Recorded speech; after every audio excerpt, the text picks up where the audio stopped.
Welcome to Daily Action Picks. I'm Mike Calabrese, and I have two best bets for the playing games of the NCAA Tournament. So before we whittle the field down from 68 teams to 64, let's head to the UD Arena in Dayton, Ohio. We'll get it started with two 16 seeds duking it out, Wright State Raiders against the Bryant Bulldogs. The total has been set at 153. Love the over here. Now let's start with Bryant. You get the nation's #1 scorer, Peter Kiss, pumping in over 25 points per game. Been on an incredible heater in his last 10, scoring just shy of 30 points per game, and he does it from all over the court.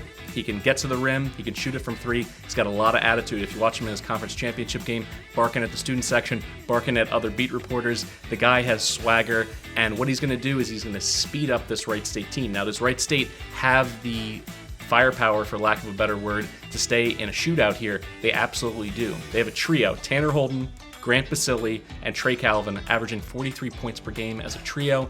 According to shot quality, when they get to the rim, they always finish fourth in efficiency when attacking the rim. But what I love here is it's two bad defenses, not just one. Bryant, 218th nationally, Wright State 262nd in adjusted D according to KenPom. So really it just comes down to pace.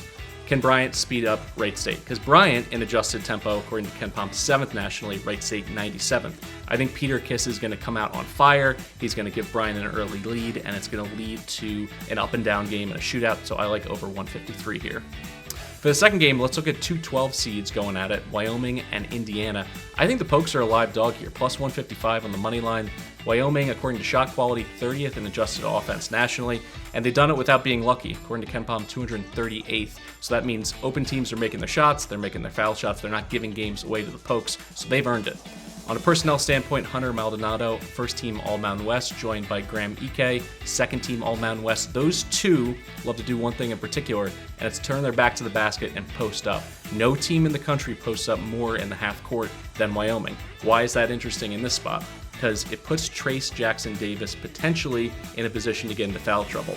They've played 5 teams this year across 9 games that were top 25 in post-up rate. They went 4-5 straight up in those games, and in 6 of those 9, he got 3 fouls or more. If he's not on the court, if he doesn't play a great game, this Indiana team is just not special. Trace Jackson Davis is going to take them as far as he can carry them, and I think he's going to get in foul trouble in this one because Wyoming has a great game plan to put him in a position that he's either going to have to be aggressive and stop them on the post and potentially pick up fouls, or he's going to have to play a little bit more passively and allow them to be efficient, high points per possession in those post-up scenarios.